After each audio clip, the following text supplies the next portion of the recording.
Hello everyone, Cisco Cracker, aka Coop. Really cool time. I'm going to do a video update this time.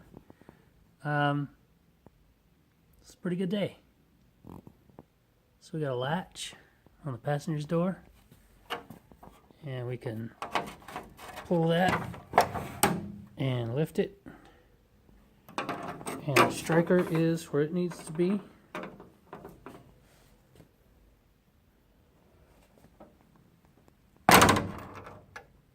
Closes just fine. Pretty good. I'm going to clean that up and make that stronger and better materials and whatever, but you know, if we're totally getting it in the right spot and doing the mock-up thing and all that business, that definitely works. So anyhow, we have also got other progress that you can't really see well. There's these little black marks going along here and different places around the door. Then there's ones on the outer skin for the door where it matches up to the fender, to the recorder. And that is so I can put the skin back on it, the door skin back on it, and line it back up exactly where it was. I had this 1/4-inch piece of wood underneath here to shim this properly while we were setting the door. So not only does the door sit in the right place, it allows us to get the latch in the right spot. So as long as that's all good, then the door skin goes back on these lines. And I've got all kinds of clamps up here. I can clamp the door back, the skin back on, which I'll pause this video and I'll do that here in a second. I got a lot of progress on the window motor regulator. This was a piece that was in my 95 Trans Am. I got to run the motor and run this gear down so I can measure the right spot, and then I'm going to come back and trim. I'm going to actually mark this before I run it of how low it's got to be, or what the max is, you know, going up, how much this can swing down. This winds up interfering. This line at the bottom where I've trimmed out the fiberglass part, that is the very bottom of my door. So this, of course, can't protrude down this far. It won't close up inside of the door.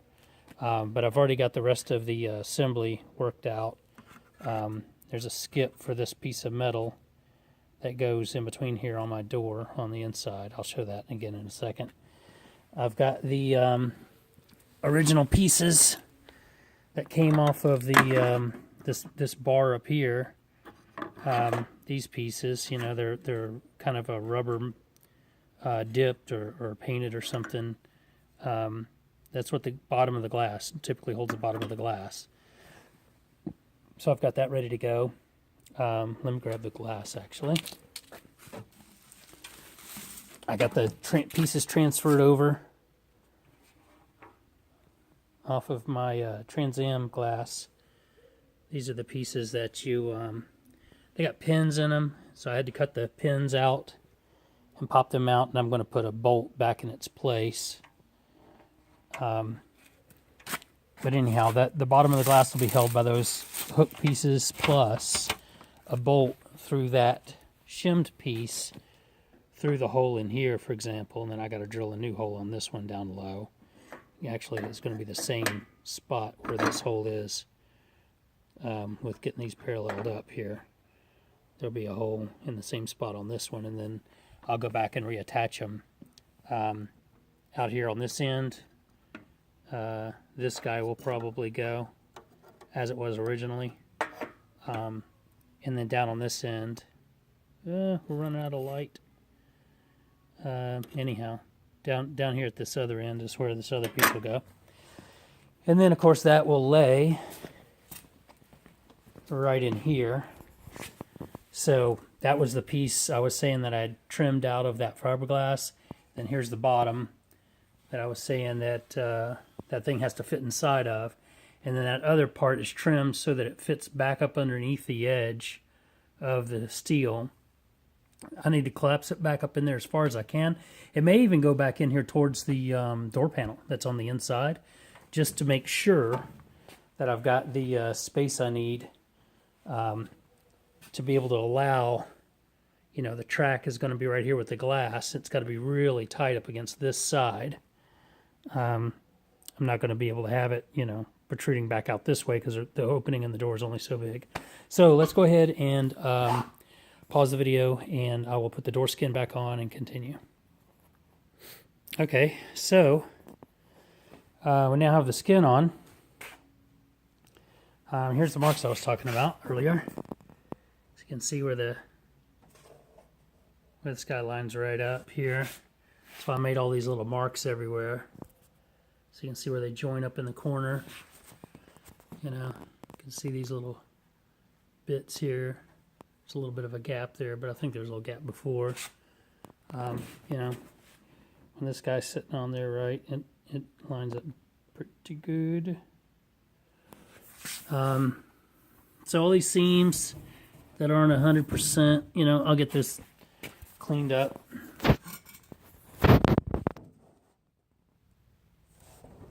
You know, gaps and whatnot. Seen some a video of some guys showing, like, you know, how to fill in this gap better so it looks a little cleaner.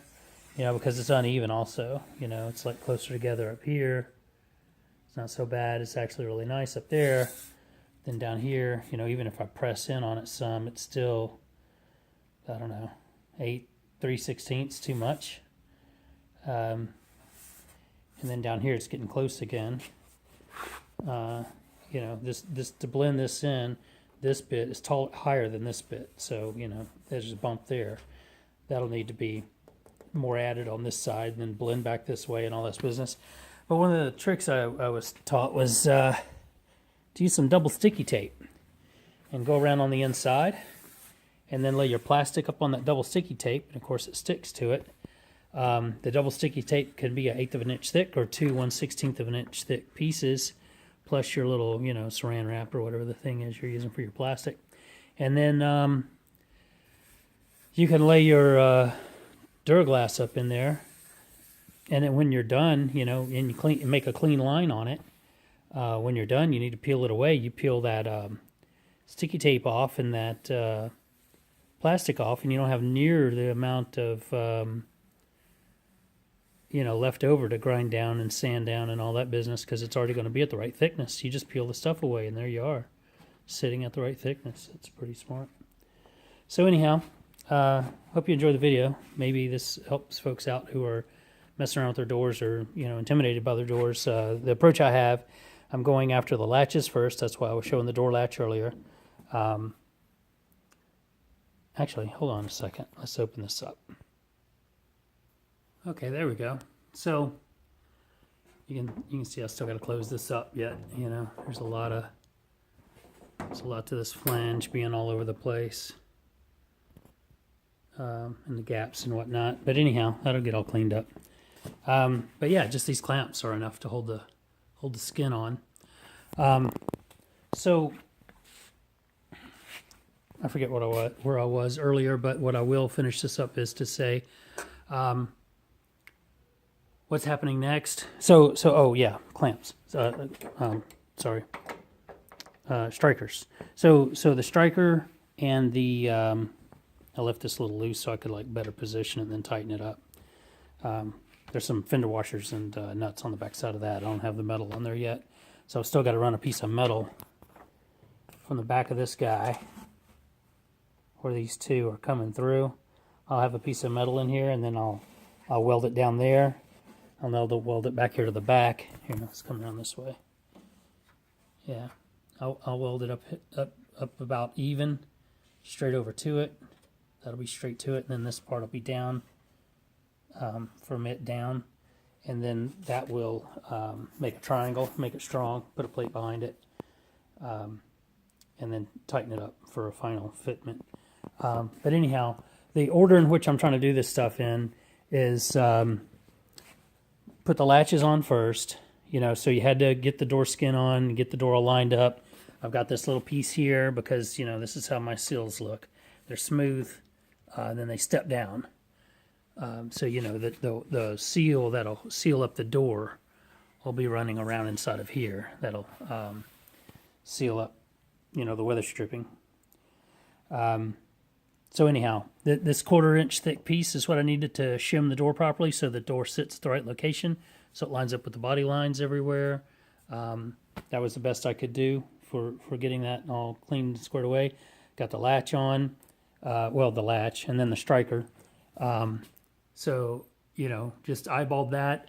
One of the things I did do to try and make sure this was, I was going to demo this too, but I've got one of these Bosch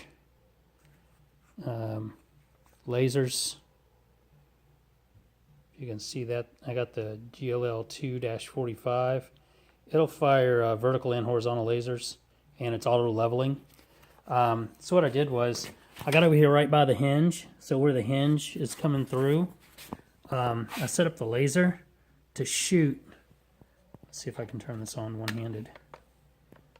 So I set it up where I could shoot the laser right beside the hinge point on the car, and then without the door skin being on, we open and close the door, you know, lifted it up and let it drop several times over and over to make sure that vertical line would stay in the same place on the door as it tracked. And then I just held this in position. I set it on top of a little air compressor or something to rest my hand so I was steady. And then we just fired the laser across there and kept that line right where you can see the striker is now. And while we were holding that line, we marked it with the Sharpie marker. And that was what you could see on the inside earlier when we were checking out the latch. If you noticed then, there's that black line going down below. Doesn't look like I can get a light to turn on. There's a black line going down below the latch and up above the latch. And that's why that line's there. That was showing, okay, through this line, it stays vertical as the door swings. So we mark it and then we just cut it out. And then, you know, kept working it to get it to where the latch should be just right, sitting over top of that hole. Then, of course, the striker comes, you know, right up through there, like this. Right, you know, it comes right up through there. So that's how we decided how to make a straight line. I'm going to do the same thing. I haven't talked to anybody about this yet, really, openly, publicly yet. But we're going to do the same kind of thing for striking a line on the inside here for where the strut's going to go. So, you know, for people that haven't messed with the strut yet, you want to mount the strut, you know, inside your door where it doesn't interfere with the glass, of course. So the order of operations to make this easier is, you know, get your latch set with the striker. Make sure the door operates properly, opens, closes fine. Once that's good, then you know you're swinging straight and everything's good there. Then you come back and put your window glass in, and I'm going to set this back down off of the stand right quick. Okay, so once you have that good to go, then you want to be able to get your glass in and tape your glass up across the top so the glass stays at the top of the track. You know, you start laying your aluminum. I've got the aluminum track that came with the kit. You know, it runs all along here, runs down inside of there. So we'll be running that aluminum tomorrow, putting the black felt on the inside of it. I've got the old one. They had the felt before they started using that smoother, hard plastic type. So you line that, you put it all in there, get the glass in there, you know, hold the glass up by wrapping tape over this piece of the door, several places, you know, and on both sides of the glass, so it wraps all the way over, holds the glass up inside that channel. And then in my kit, I've noticed that I've got a lot of little holes. They're about every 5 inches. There's these little holes where it's meant to be drilled and riveted to put your frame, you know, that holds the glass in. So you can build your frame, you can run the glass up in there, you can hold it up in there, and then you can work on your window regulator beneath of it and run it up to attach to the glass, then start powering it up and down.